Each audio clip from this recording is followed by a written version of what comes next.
ओम नमो भगवते वासुदेवाय। अध्याय दूसरा। नारद ने किया भक्ति का कष्ट दूर करने का प्रयास। नारद ने कहा, कन्या, तुम व्यर्थ क्यों पछता रही हो? तुम इतने चिंतित क्यों हो? भगवान कृष्ण के चरण कमलों का ध्यान करें, तुम्हारा दुख दूर हो जाएगा। भगवान कृष्ण, जिन्होंने द्रौपदी को कौरवों के अत्याचार से बचाया था और गोप सुंदरी का पालन किया था, कहीं नहीं गए। आप वह भक्ति हैं जो हमेशा उन्हें जीवन से भी प्यारी होती है। आपके निमंत्रण पर भगवान भी कनिष्ठों के घर जाते हैं। 3 युगों में सत्य, त्रेता और द्वापर ज्ञान और वैराग्य मुक्ति के साधन थे, लेकिन कलयुग में यह निश्चित रूप से जानकर कि केवल भक्ति ही मोक्ष की ओर ले जाती है, ज्ञान के पारलौकिक चिन्मूर्ति श्री हरि ने आपको सत्स्वर बनाया है। आप भगवान कृष्ण के प्रिय सौंदर्य हैं। एक बार आपने हाथ जोड़कर उनसे पूछा, मैं क्या करूं? तब भगवान कृष्ण ने आपको आज्ञा दी, मेरे भक्तों को खिलाओ। आपके इसे स्वीकार करने के बाद श्री हरि ने प्रसन्न होकर आपको दासी के रूप में मुक्ति और आपकी सेवा करने के लिए ज्ञान वैराग्य को पुत्र के रूप में दिया। आप वैकुंठ में अपने मूल रूप में भक्तों का पोषण करते हैं, अतः आप भक्तों के पोषण के लिए पृथ्वी पर केवल छाया बनकर रह गए हैं।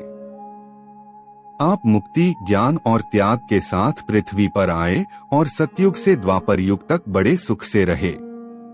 कलयुग में मुक्ति नास्तिकता के रोग से ग्रसित थी और दुर्बल होने लगी थी, अतः आपकी आज्ञा से वह तत्काल वैकुंठ लोक चली गई। मुक्ति यहाँ आती है और याद करते ही चली जाती है। लेकिन आपने इस ज्ञान और वैराग्य को अपना पुत्र बना लिया। कलयुग में उपेक्षित तुम्हारे ये पुत्र निराश और वृद्ध हो गए हैं।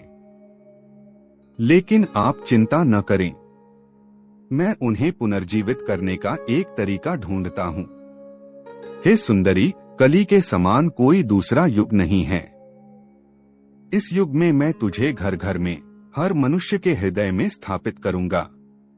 यदि मैं अन्य सभी साधनों का तिरस्कार करके और महान भक्ति उत्सवों को प्राथमिकता देकर लोगों के बीच आपका प्रचार नहीं करता, तो मैं अपने आप को श्री हरि का सेवक नहीं कहूँगा। इस कलयुग में जो आत्माएं भक्ति का मार्ग अपनाएंगी, चाहे वे पापी ही क्यों न हो, वे निडर होकर श्री कृष्ण धाम को जाएंगी। जिन पवित्र हृदयों के हृदय में प्रेम रूपी भक्ति निरंतर निवास करती है, वे स्वप्न में भी यम को नहीं देखते। जिनके हृदय में भक्ति है, वे भूतों, राक्षसों या राक्षसों द्वारा स्पर्श करने में असमर्थ हैं। तपस्या, वेदों के अध्ययन, ज्ञान, कर्म आदि किसी भी उपाय से ईश्वर को वश में नहीं किया जा सकता, भक्ति से ही उसे वश में किया जाता है। गोपी इसका एक अच्छा उदाहरण है। हजारों जन्मों के पुण्य से मनुष्य में भक्ति के प्रति प्रेम उत्पन्न होता है। भक्ति कलयुग में केवल भक्ति ही सार है। भक्ति के माध्यम से ही वास्तव में कोई श्री कृष्ण के सामने प्रकट होता है। जो भक्ति से विमुख हैं, वे तीनों लोकों में दुख के अधिकारी बनते हैं। एक बार की बात है, ऋषि दुर्वासा एक भक्त के प्रति घृणा के कारण पीड़ित हुए। व्रत, तीर्थ, योग, यज्ञ, ज्ञान चर्चा आदि साधनों की आवश्यकता नहीं है। भक्ति ही मुक्तिदायी है। सूत ने नारद के मुख से निश्चय पूर्वक उनका माहात्म्य सुनकर कहा, भक्ति सब अंगों में बलिष्ठ हो गई और उनसे कहा। भक्ति ने कहा, नारद मुनि, आप धन्य हैं। मेरे यहाँ आपका अटूट प्रेम है। मैं सदैव आपके हृदय में निवास करूंगा। मैं तुम्हें कभी नहीं छोड़ूंगा। हे साधु, तुम बड़े दयालु हो। पल भर में आपने मेरे सारे दुख दूर कर दिए। लेकिन अभी भी मेरे बेटे होश में नहीं हैं। इसलिए उन्हें जगाओ, उनके बीच जीवन लाओ। सूत ने कहा कि भक्ति के इस वचन को सुनकर नारद को पुत्रों पर दया आ गई और वे उन्हें हाथ से हिलाकर जगाने लगे। अपना चेहरा अपने कान के पास लाकर जोर से चिल्लाया, हे ज्ञान, उठो, जल्दी उठो। उठो हे वैराग्य, जल्दी उठो। तब नारद ने वेद घोष, वेदांत घोष और गीता का बार बार पाठ करके उन्हें जगाया। अत वे बड़ी कठिनाई से उठे, लेकिन वे दोनों आलस्य से उबासी ले रहे थे। मैं अपनी आंखें नहीं खोल सका। उसके अधिकांश बाल बगुले की तरह सफेद हो चुके थे। सभी अंग सूखे लकड़ी की तरह सुस्त थे। उन्हें इस प्रकार भूख प्यास से व्याकुल देखकर फिर से सो रहे हैं। नारद बहुत चिंतित हो गए और सोचने लगे, अब हम क्या करें? उनकी नींद और भी बुढ़ापा कैसे दूर होगा? शौनक, इससे चिंतित होकर नारद भगवान के बारे में सोचने लगे। उसी समय आकाशवाणी हुई, पछताओ मत मुनिवर्य, तुम्हारी कोशिश अवश्य सफल होगी। देवर्षि, तुम इसके लिए एक अच्छा कर्म करो। संत शिरोमणि महात्मा तुम्हें बताएंगे कि यह क्या है। जिस क्षण तुम उस अच्छे कार्य को करोगे, तुम्हारी नींद और बुढ़ापा मिट जाएगा और भक्ति हर जगह फैल जाएगी। यह हवा वहां सभी को स्पष्ट रूप से सुनाई दे रही थी, इसलिए नारद को बहुत आश्चर्य हुआ और उन्होंने खुद से कहा, मैं इसका अर्थ नहीं समझा। नारद ने कहा कि आकाशवाणी ने भी यह कथा गुप्त रूप से सुनाई। उनके कार्य में किस प्रकार बाधा उत्पन्न होगी, इसका उल्लेख नहीं है। वे संतों से कहाँ मिलेंगे और उन्हें क्या मतलब बताएंगे? आकाशवाणी के अनुसार अब मुझे क्या करना चाहिए? सूत ने कहा, शौनक, ज्ञान और वैराग्य को वहीं छोड़कर नारद मुनि वहां से चले गए और प्रत्येक तीर्थ स्थल पर गए और रास्ते में मिले ऋषियों से पूछा। सब उसकी बात सुन रहे थे, लेकिन किसी ने निश्चित उत्तर नहीं दिया। किसी ने कहा, यह असंभव है। किसी और ने कहा, इसका उचित उत्तर मिलना कठिन है। कुछ चुप रहे और कुछ उपहास के डर से जवाब देने से बचने के लिए चले गए। त्रिलोकी में गजब का हंगामा हुआ। लोग एक दूसरे के कान में फुसफुसाए।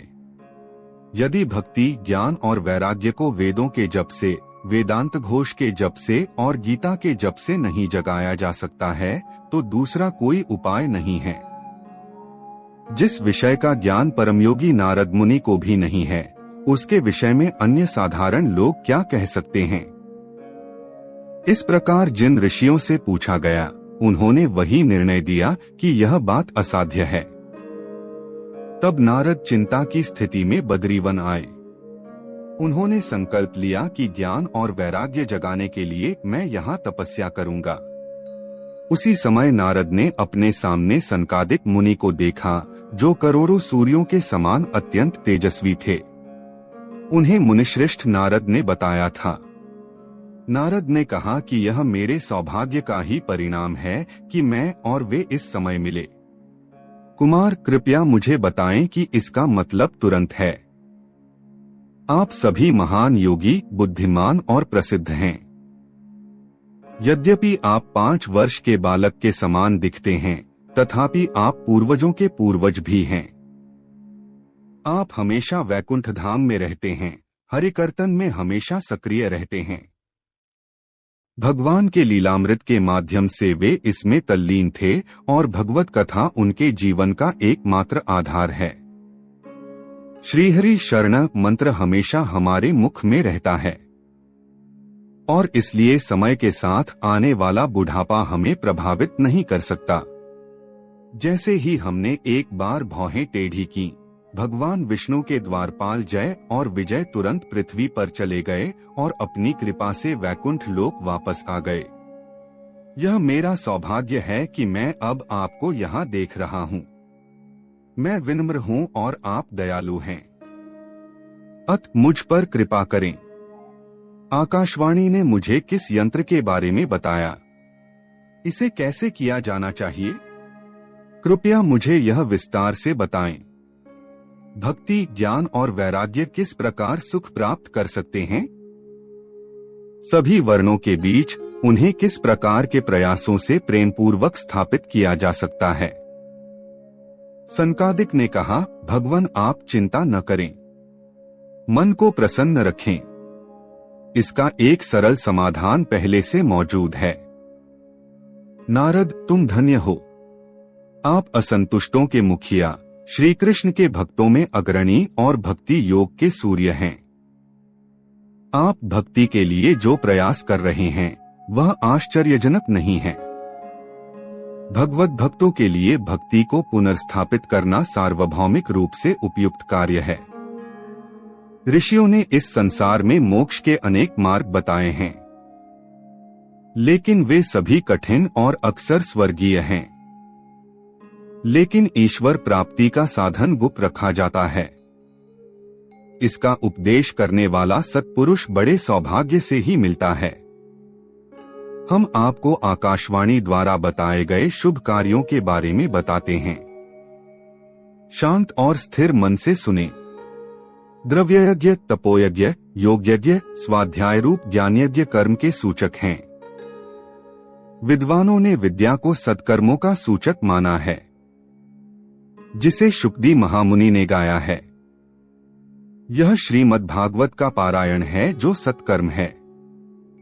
उनके वचनों के श्रवण मात्र से ही भक्ति, ज्ञान और वैराग्य को महान शक्ति प्राप्त होगी।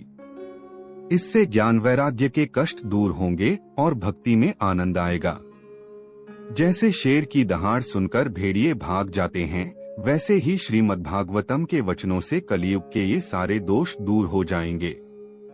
उस समय ज्ञान और वैराग्य सहित प्रेममयी भक्ति घर घर प्रकट होगी। नारद ने कहा, यदि भक्ति, ज्ञान, वैराग्य रूप तीनों वेद, वेदांत और गीता का पाठ करने से नहीं जागे तो श्रीमद् भागवत की कथा सुनकर कैसे जागेंगे। उस कहानी के कारण जिस प्रकार वृक्ष के रस को तने से लेकर शाखा के सिरे तक नहीं चखा जा सकता, लेकिन जब वह रस अलग अलग फल के रूप में प्रकट होता है तो वह सभी की इच्छा होती है।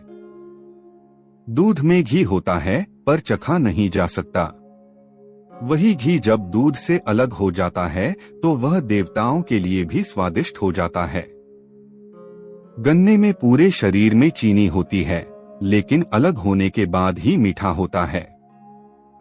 भागवत कथा इस प्रकार है। यह भागवत पुराण और वेदों के समकक्ष है। श्री व्यास ने इसे भक्ति, ज्ञान, वैराग्य की स्थापना के लिए प्रकाशित किया है। वेदों में पारंगत और गीता के रचयिता भगवान व्यासदेव एक बार उदास और अज्ञान में खो गए थे, जब उन्होंने स्वयं उसी भागवत को 4 श्लोकों में उपदेश दिया था। यह सुनकर उनका दुख तुरंत दूर हो गया। अगर ऐसा है तो आप हैरान होने के बजाय हमसे क्यों पूछ रहे हैं? हमें उन्हें शोक और शोक का नाश करने वाले श्रीमद् भागवत पुराण का श्रवण कराना चाहिए। नारद जी ने कहा कि जिनके दर्शन से सारे पाप तत्काल नष्ट हो जाते हैं और जो सांसारिक दुख रूपी अग्नि में भस्म हो जाते हैं, उन पर कृपा की वर्षा होती है। आप हमेशा सहस्रमुख शेष द्वारा गाए गए भगवत कथामृत को पढ़ रहे हैं। प्रेम के प्रति समर्पण को प्रकाश में लाने के उद्देश्य से मैंने आपके समक्ष समर्पण किया है। जब मनुष्य का अनेक जन्मों का संचित पुण्य निकल आता है और उसे सत्संग की प्राप्ति हो जाती है, तो उसके अज्ञान जनित भ्रम और भौतिकवादी अंधकार नष्ट हो जाते हैं और उसके स्थान पर ज्ञान का उदय होता है। अध्याय 2 समाप्त।